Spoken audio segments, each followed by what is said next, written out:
Le fantassin allemand a utilisé une myriade d'armes pendant la Seconde Guerre mondiale, de la Pologne à la France, de l'Afrique du Nord jusqu'aux profondeurs de l'Union soviétique. Vous allez maintenant découvrir quelles étaient ces armes.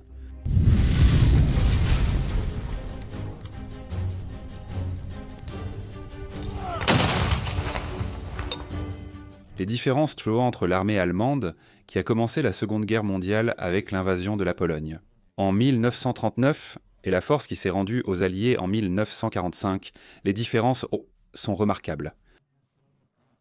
Et alors que l'évolution technologique et la nécessité même ont dicté des changements radicaux dans sa structure, d'autres aspects sont restés étonnamment inchangés du début à la fin. Et au milieu de tout cet ouragan se trouvait l'infant allemand, également connu sous le nom de Lanza, le jeune homme qui a marché à travers de nombreux pays et même des continents lointains. Confronté à une résistance croissante qui lui a finalement ôté toute chance de victoire sur le champ de bataille. Ce qui devait initialement être une offensive rapide et localisée pour unifier le territoire allemand aux dépens de la Pologne, s'est rapidement transformé en un conflit mondial avec les puissances coloniales de l'Angleterre et de la France. Et malgré le bref triomphe sur ces derniers, en peu de temps, le soldat allemand s'est retrouvé enlisé sur le plus grand front de combat de l'histoire, dans les immensités de l'Union soviétique. L'armement de l'infanterie allemande pendant la Seconde Guerre mondiale est resté largement inchangé tout au long du conflit.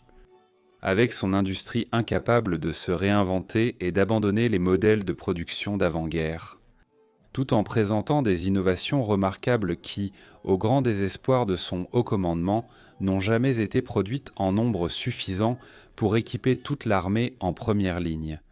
Les bombardements constants qui ont semé le chaos dans l'infrastructure industrielle et dans tout l'effort de guerre allemand, ainsi que les défaillances de leur propre logistique, au milieu de l'expansion effrénée de leur ligne de front, entre 1941 et 1943. Cela a également conduit à l'adoption de beaucoup de matériel de guerre étranger pour l'usage des fantassins allemands, ce qui a encore accru la désorganisation et la complexité de maintenir leur armée correctement approvisionnée. Toute étude sur ce sujet sera nécessairement longue et complexe, mais nous commencerons par une revue des armes les plus classiques et répandues utilisées par le soldat d'infanterie allemand pendant la Seconde Guerre mondiale. Et il n'y a pas de meilleur point de départ que leur fusil d'infanterie standard, le célèbre Mauser K 98K, une arme dont les origines remontent au Gewehr. 1898, d'où le 98 dans sa nomenclature. C'était en fait une successeur directe de la carabine 98B, introduite par l'armée allemande en 1923. Malgré son nom, l'arme a toujours été un fusil à haute puissance et jamais une carabine. Et elle n'a été nommée ainsi que pour contourner les restrictions d'armement imposées par le traité de Versailles. Comme il s'agissait d'un fusil plus court que la version 98B, il a reçu le suffixe K, minuscule de l'allemand Kurs ou court. Il utilisait un mécanisme de culasse amélioré qui tirait un clip de 5 cartouches au calibre 7,92 par 57 mm. Mauser. Il offrait une précision de 500 mètres avec des viseurs traditionnels et 1000 mètres avec des lunettes télescopiques X8. Le K98K a été officiellement adopté par le Troisième Reich le 21 juin 1935 comme fusil standard de la Wehrmacht. Et il a été le fidèle compagnon du soldat allemand pendant toute la Seconde Guerre mondiale, depuis la période triomphale de la Blitzkrieg jusqu'à la défense finale de Berlin, en 1945. Au cours des dernières années de la guerre, avec l'élargissement de l'emploi doctrinal des snipers par l'armée allemande, le fusil de précision a acquis un nouveau rôle de premier plan. Entre les mains de tireurs habiles, comme Matthäus Edzanawa et Sepp Hallerberger, qui ont abattu silencieusement des centaines de soldats ennemis. Bien que sa prépondérance au combat ait été progressivement réduite par l'introduction de fusils semi-automatiques et même entièrement automatiques, il n'a été que partiellement remplacé par ceux-ci. Et, à la fin, 14 600 000 fusils Mauser K 98 ont été fabriqués, dont des millions sont tombés entre les mains soviétiques et ont été distribués comme aide militaire à leurs alliés après la guerre. La Maschinenpistole 40, plus connue sous son sigle Maschinenpistole 40, était le pistolet mitrailleur standard du soldat allemand, également pendant tout le conflit. Elle apportait un appui-feu rapide aux groupes de combat d'infanterie. Elle tirait en mode automatique avec son chargeur de 32 cartouches de calibre 9 par 19 mm. Parabellum, une évolution de la mitraillette Maschinenpistole 36, qui elle-même descendait de la Maschinenpistole 18 de la Première Guerre mondiale.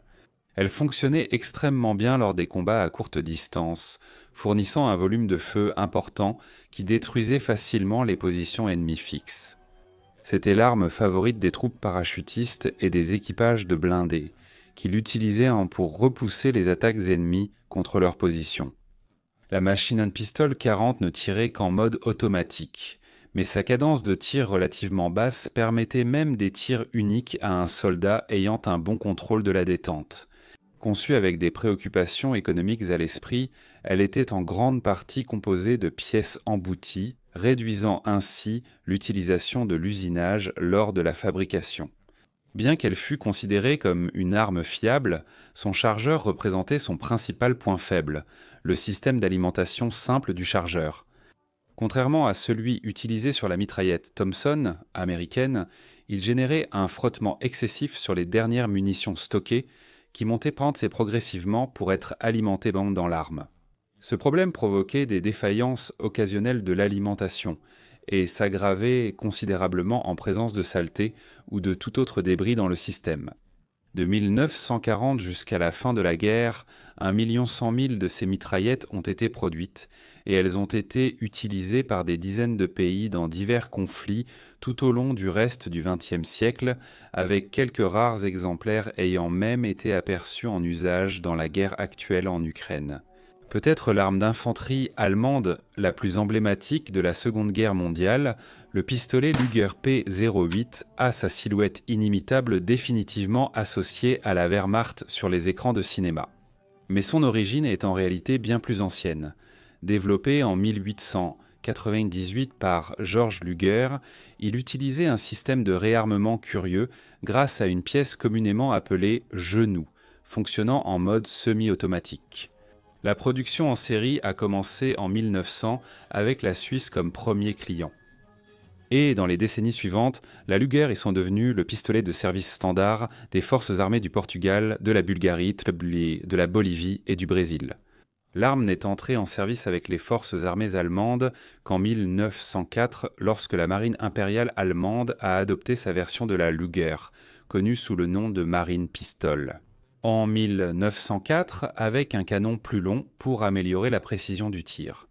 L'armée, quant à elle, a adopté la Luger Curta en 1908, initialement avec un chargeur de 8 cartouches au calibre 9 par 19 mm Parabellum. Largement utilisé par les Allemands pendant la Première Guerre mondiale, le pistolet a été fabriqué à 170 mm exemplaires sur ordre du Kaiser Wilhelm II. Et pendant la République de Weimar, la Deutsche Waffen- und Munitionsfabrik, ou Deutsche Waffen- und Munitionsfabrik a maintenu sa chaîne de montage à plein régime pour répondre aux demandes des forces de police internes et étrangères. Dans les années 30, le haut commandement de la Wehrmacht a reconnu l'obsolescence de l'arme et voulu la remplacer par des modèles plus modernes.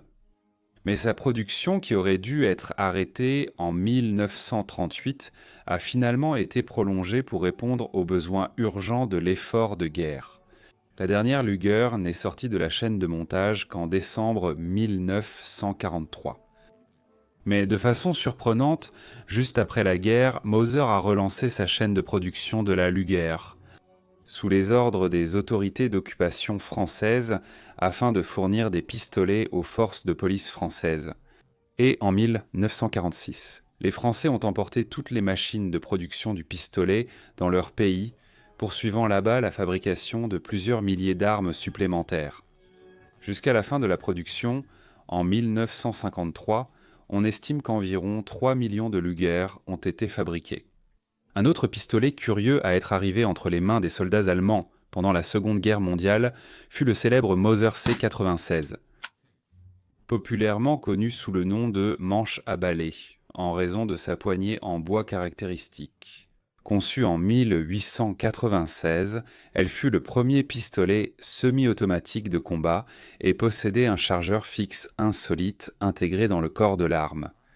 Elle était alimentée par un clip de 10 cartouches de calibre 7,63 par 25 mm Mauser, la munition de pistolet la plus puissante et la plus rapide commercialement disponible à l'époque.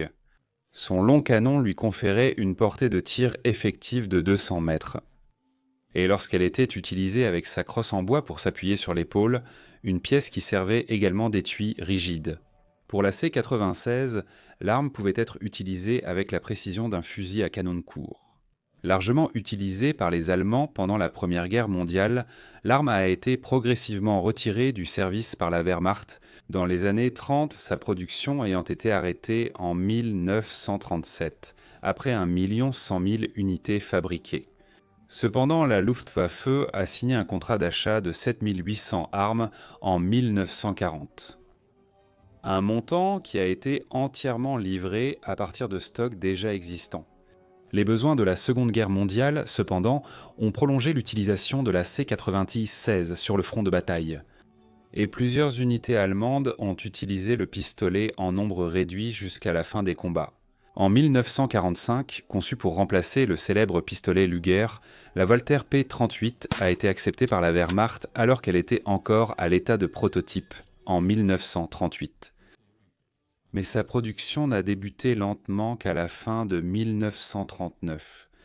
Elle tirait en mode semi-automatique, alimentée par un chargeur de 8 cartouches de calibre 9 par 19 mm Parabellum. Et elle présentait un ensemble de caractéristiques techniques innovantes, utilisées jusqu'à aujourd'hui dans les pistolets civils et militaires, comme la Beretta 92.